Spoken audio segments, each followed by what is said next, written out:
மீனவர்கள் பிரச்சினையில் சுமூக தீர்வு எட்டப்படுவதையே இலங்கை விரும்புகிறது என்று அந்நாட்டு அதிபர் அனுரகுமார திசாநாயக்கா தெரிவித்திருக்கிறார். அண்மை செய்தியாக பார்த்துவிருக்கிறோம். கூடுதல் விவரங்களோடு செய்தியாளர் சுசித்ரா இணைக்கிறார். சுசித்ரா, விவரங்கள்.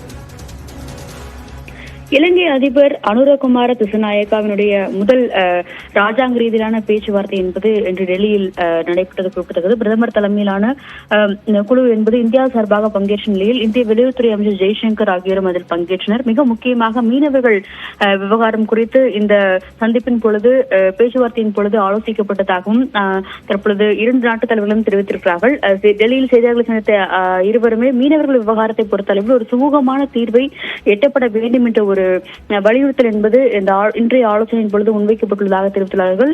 தொடர்ந்து பேசிய இலங்கையினுடைய அதிபர் அனுரகுமார திசாநாயகா மிக முக்கியமாக பாட்டம் டாலர் பிரச்சனைகளுக்கு உடனடியான தீர்வை காண்பதற்கான ஒரு வலியுறுத்தலை இந்திய பிரதமரிடம் முன்வைத்துள்ளதாக அவர் தெரிவித்துள்ளார். அது மட்டுமல்லாமல் இந்தியா மற்றும் இடையே இருக்கும் அந்த ஒரு நீண்ட கால உறவை மேம்படுத்தும் வகையில் இந்த மீனவர்கள் பிரச்சனையிலும் ஒரு சுமூக தீர்வை எட்டப்பட வேண்டும் என்ற ஒரு வலியுறுத்தலையும் அவர் கோரிக்கையாக முன்வைத்துள்ளார். அதே சமயம் பிரதமர் மோடி இலங்கைக்கு தன்னுடைய அரசாங்க ரீதியிலான பயணத்தை மேற்கொள்ள வேண்டும் என்ற ஒரு அழைப்பையும் அவர் இந்த சந்திப்பிற்கு பிறகு அவர் வலியுறுத்துள்ளது மிக முக்கியமாக பார்க்கப்படுகிறது.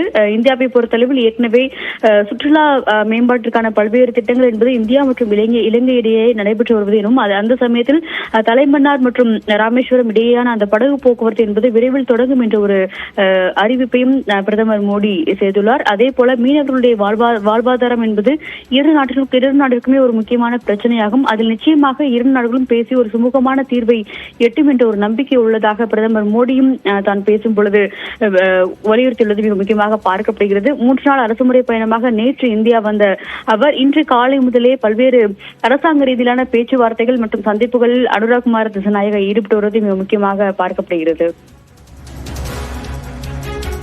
நன்றி சுசித்ரா, விரிவான விவரங்களுக்கு.